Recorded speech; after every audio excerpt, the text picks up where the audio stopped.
Good morning, everyone. Welcome to Pioneer Convent School. Today we will start chapter 3 from psychology, and the name of the chapter is Basis of Human Behavior. Means जो हमारा मनुष्यों का humans का जो behaviour होता है उसमें बहुत सारे डिफरेंसेस होते हैं. हमारा बिहेवियर एक जैसा नहीं होता, तो हमारे बिहेवियर में डिफरेंसेस होने के जो बेसिस हैं, मीन्स जो रीजंस हैं, हमने इस चैप्टर में उनको स्टडी करना है. तो ह्यूमन बिहेवियर के टू बेसिस हम स्टडी करेंगे. One is the biological base, second is the cultural base. So first of all we will start the chapter with biological basis. Biology में ह्यूमंस को एक नेम दिया जाता है, दैट इज़ होमो सेपियंस. ये बड़ी स्मॉल इंफॉर्मेशंस होती हैं which you have to keep in your mind for your objective type questions. Now जो एक ही स्पीशीज़ में जितने भी मेंबर्स होते हैं, फॉर एग्ज़ाम्पल कोई एनिमल स्पीशीज़ है तो उसमें भी जो मेंबर्स होते हैं उनके अंदर बहुत डिफरेंसेस होते हैं. सिमिलरली अगर हम ह्यूमन स्पीशीज़ की बात करते हैं तो ह्यूमन स्पीशीज़ में जो मेंबर्स हैं, आप, मैं और बहुत सारे लोग हैं, उनके अंदर बहुत सारे डिफरेंसेस होते हैं. उनके जो डिफरेंसेस होते हैं वो टू बेस होते हैं. एक होता है फिज़िकल करेक्टरिस्टिक्स की, हमारे फिज़िकल चेंजेस. फॉर एग्ज़ाम्पल हम दिखते कैसे हैं, हमारी हाइट, हमारा कलर, हमारा पोस्चर, हमारा बोलने का तरीका, चलने का तरीका, ये सारे हमारे फिज़िकल करेक्टरिस्टिक्स होते हैं और ये सबके अलग अलग होते हैं. सेकेंड डिफरेंस आता है हमारे साइकोलॉजिकल करेक्टरिस्टिक्स में. लाइक साइकोलॉजिकल करेक्टरिस्टिक्स हम किसको कहेंगे, जैसे कि हमारा थिंकिंग, हमारा बिहेवियर, हमारी decision taking skills, problem solving skills, या रिस्पॉन्स टू स्टिमुलाई, कि हम एक स्टिमुलाई पे कैसे रिस्पॉन्ड करते हैं. अब स्टिमुलाई एक हो सकता है लेकिन जो उस पर रिस्पॉन्सेज आते हैं वो डिफरेंट पर्सन के डिफरेंट होते हैं. तो इट मीन्स हमारे अंदर कुछ साइकोलॉजिकल चेंजेस हैं, साइकोलॉजिकल डिफरेंसेस हैं. तो ये physical differences and psychological differences, इन्हीं को हम मिला के कह देते हैं इंडिविजुअल डिफरेंसेस.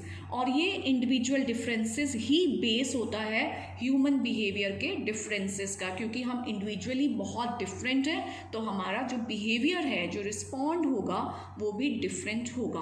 ये इंडिविजुअल डिफरेंसेस हमारे अंदर आते हैं जेनेटिक और environmental. Genetic means through the genes from our parents, from our grandparents and ancestors. और एनवायरमेंटल डिफरेंस से हमारे अंदर इंडिविजुअल डिफरेंसेस कैसे आते हैं, हम जिस सोसाइटी में रहते हैं, जिस कल्चर में रहते हैं, जो हमारा स्टडी है, लेवल है, वो सब हमारे अंदर डिफरेंसेस लेकर आते हैं. इसके बाद हमने टू टर्म्स को बहुत अच्छे से अंडरस्टैंड करना है, evolution and evolutionary perspective of human behaviour. So first of all evolution. Evolution word बना है इवॉल्व से. इवॉल्व का मतलब होता है चेंज, अपने अंदर चेंजेस लाना, अपने आप को सिचुएशंस के अकॉर्डिंग, अपने एनवायरनमेंट की नीड्स के अकॉर्डिंग चेंज करना. और ये जो इवोल्यूशन चेंजेस होते हैं ये हमेशा पॉजिटिव वे में होते हैं, नेगेटिव एवोल्यूशन नहीं होता. So what is evolution now? Evolution की डेफिनेशन आपने अंडरस्टैंड करनी है. First of all I have told you, changes को ही हम एवोल्यूशन कहते हैं, बट वो चेंजेस कैसे होते हैं वो हम इस डेफिनेशन में अंडरस्टैंड करेंगे. These changes are gradual. Gradual means धीरे धीरे होते हैं. ऐसा नहीं होता कि कल एक पर्सन, एक स्पीशीज़ झुक कर चल रही थी और अगले ही दिन वो सीधी होकर चलना शुरू कर देगी. ये चेंजेस इतने ग्रेजुअल होते हैं, इतने स्लो होते हैं कि हंड्रेड्स ऑफ जनरेशन के बाद जाके वो चेंजेस अपीयर होने लगते हैं, दिखाई देने लगते हैं. ये जो चेंजेस होते हैं ये ऑर्डरली होते हैं, स्टेप्स में होते हैं, सिस्टमेटिक होता है. ये हैफर्जर्डली और कंफ्यूजिंग वे में नहीं होता है, ये बहुत सिस्टमेटिक चेंज होता है. बायोलॉजिकल चेंजेस होते हैं और ये चेंजेस होते हैं in response to the changing environment. जैसे जैसे एनवायरनमेंट चेंज होता है तो हमारी बॉडी में कुछ ग्रेजुअल ऑर्डरली बायोलॉजिकल चेंजेस होते हैं सो दैट हम उस एनवायरनमेंट में सर्वाइव कर सकें. Now these changes proceed through genes. अब ये चेंजेस एक स्पीशीज़ में हो गए तो अब ये अगली जनरेशन में कैसे जाएंगे, ये जाते हैं थ्रू द जीन्स. ये आपने बायोलॉजिकल टर्म्स में देखा होगा, क्रोमोसोम्स एंड जीन्स. जीन्स के थ्रू हेरिडिटरी आगे चलती है. And evolution I have told you is always in a better way. ये कभी भी नेगेटिव वे में नहीं होता. एवोल्यूशंस हमेशा अच्छे होते हैं, बेटरमेंट के लिए होते हैं और हमें हेल्प करते हैं. Now evolution occurs through the process of natural selection. This is a very important word and term for you. Natural selection क्या होता है? Means हमारे अंदर जो changes आते हैं वो nature decide करती है. वो मतलब हमारी बॉडी में सेल्फ होते हैं, वो हम चूज़ नहीं करते हैं, वो एनवायरनमेंट की नीड्स के अकॉर्डिंग अपने आप हो जाते हैं. अब हम इसको मैं आपको कंपेयर करके दिखाऊंगी आर्टिफिशियल सिलेक्शन से, सो दैट आपको नेचुरल सिलेक्शंस बहुत अच्छे से क्लियर हो जाए. आजकल जो एनिमल्स में ब्रीडिंग होती है उसमें हम सेलेक्ट करते हैं, एक अच्छी क्वालिटी का हॉर्स लेते हैं, एक अच्छी क्वालिटी की हम फीमेल हॉर्स लेते हैं, सो दैट कि हमें जो उसका प्रोडक्ट मिले, जो हमें उसका ऑफ स्प्रिंग यंग हॉर्स मिलेगा वो बहुत अच्छी स्टेमिना, बहुत अच्छी क्वालिटी का मिले. बट ह्यूमंस में जो एवोल्यूशंस हुए वो नेचुरल सिलेक्शन के थ्रू हुए थे, जो नेचर ने खुद से सेलेक्ट किए थे. नाउ जो स्पीशीज़ होती हैं, ऐसा नहीं है कि सभी स्पीशीज़ मतलब इक्वली इवॉल्व करती हैं, इक्वली अडेप्ट करती हैं, अपने आप को इक्वली चेंज करती हैं, ऐसा नहीं होता. ये देखिए, there is a varieties of human. Suppose this is an example for you. ये एक तरीके की वैरायटी है, ये सेकंड वैरायटी है और ये थर्ड वैरायटी है. जब एनवायरमेंटल चेंजेस हुए तो ये वो वैरायटी थी जो अपने आप को अडेप्ट नहीं कर पाई एंड ग्रेजुअली ये फिर फिनिश हो गई. इसकी जनरेशन्स आगे इंक्रीज़ नहीं हुई. इन दो वैरायटीज़ ने अपने आप को अडेप्ट किया एंड थोड़े टाइम के बाद इस वैरायटी ने भी अपने आप को अडेप्ट करना, चेंज करना according to the environmental change. Nature stop कर दिया, ये भी फिनिश हो गई, एक्सटिंक्ट हो गई. और ये जो हमारी स्पीशीज़ थी, इसका जो मतलब अपने आप को अडेप्ट करने की जो इसमें क्वालिटी थी वो ज़्यादा थी. ये अडेप्ट करते चले गए और ये ह्यूमन बींग्स आज तक कॉन्टिन्यू हैं. तो ये होता है हमारा कि हम कैसे इफ़ेक्टिवली अडेप्ट करते हैं अपने एनवायरनमेंट में. So there is a difference between the modern humans and our ancestors. क्योंकि एवोल्यूशन में जो जो चेंजेस हुए हैं, तो मेन चेंजेस क्या हुए हैं, we will talk about that. Main change हुआ है नंबर 1 कि आज जो मॉडर्न ह्यूमन बींग्स हैं उनका जो ब्रेन है वो बिग साइज़ है और वो डेवलप्ड है as compare to our ancestors. उनके स्मॉलर ब्रेन होते थे. तो जब ब्रेन बिग हुआ तो जो कैपेसिटी ऑफ कॉग्निटिव बिहेवियर है वो भी इंक्रीज़ हुई. उनकी जो कैपेसिटी ऑफ कॉग्निटिव बिहेवियर थी that was very less. Now what is this cognitive capacity? Cognitive को हिंदी में हम कहते हैं जैसे ज्ञान प्राप्त करना.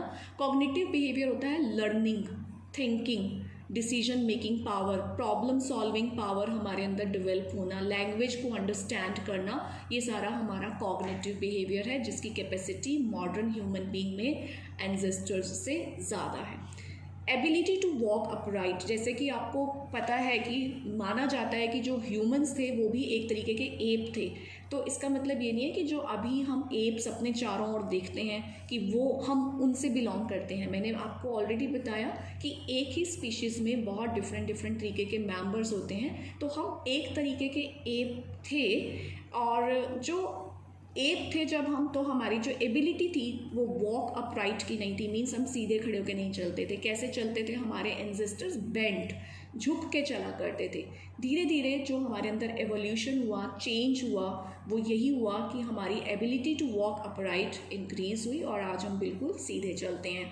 थर्ड जो मॉडर्न ह्यूमन में चेंज आया that is free and workable opposing thumbs. इसको अंडरस्टैंड करेंगे हम कि अपोजिंग थम्स क्या होते हैं. अपोजिंग थम्स का मतलब जो फिंगर्स हैं और जो थंब है वो अपोजिट डायरेक्शन में वर्क कर पाते हैं, तभी हम चीज़ों को होल्ड कर पाते हैं, पकड़ पाते हैं, जो कि सभी एनिमल्स में ये नहीं है. इसीलिए वो चीज़ों को अपने हैंड से नहीं पकड़ पाते हैं.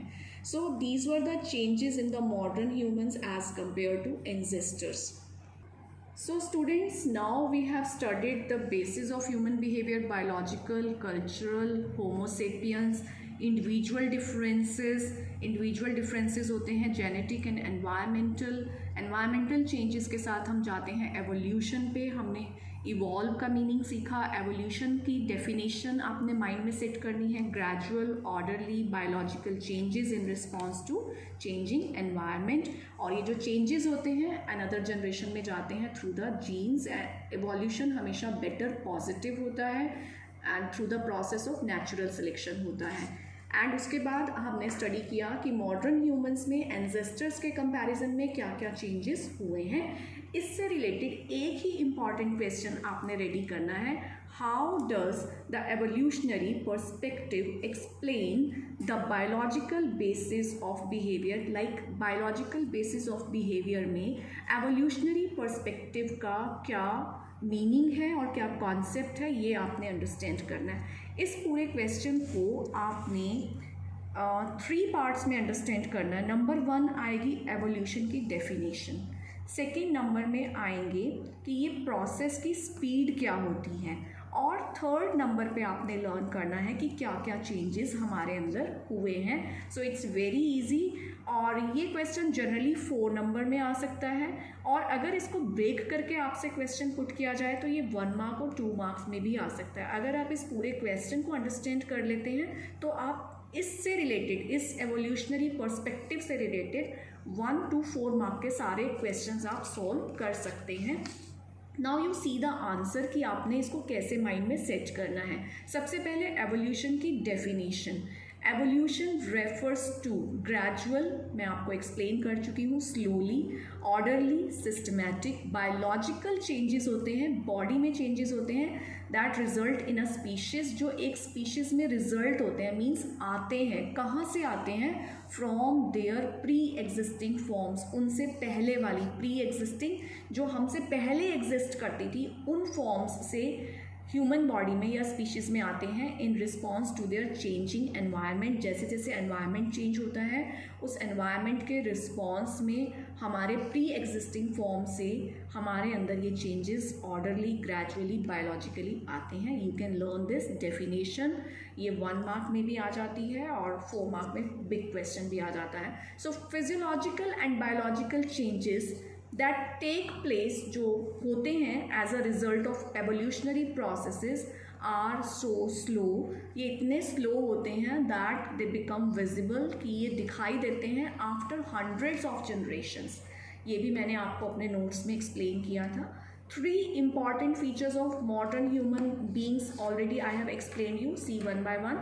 Bigger and developed brain with increased capacity for cognitive behavior as like learning, decision taking, problem solving, thinking, reasoning and language understanding. तो हमारा ब्रेन का साइज बिग हुआ, हमारी कॉग्निटिव कैपेसिटी इंक्रीज हुई और हमारे ये सारे फंक्शंस इम्प्रूव हुए। Second, ability to walk upright on 2 legs, हम 2 पैरों पे, 2 legs पे सीधे चलने लगे। And third is free hands with workable opposing thumbs, हमारे जो थम्स हैं वो वर्केबल हुए। And in the human beings limbic system, brain stem and cerebellum, ये हमारा सेरिबेलम कॉर्टेक्स, एक वर्ड यहाँ साथ में आएगा, ये हमारे जो न्यू इवोल्यूशन हमारे ब्रेन में हुए, ये हमारे ब्रेन के पार्ट्स हैं, limbic system, brain stem and cerebellum cortex, which I will explain you when I will teach you the structure of brain. तो ये क्वेश्चन आपने एज इट इज़, आप इसका स्क्रीनशॉट लेके आप इसे रख सकते हैं और आप इसे लर्न कर सकते हैं। So students, have a good day, see you in the next video with another topic.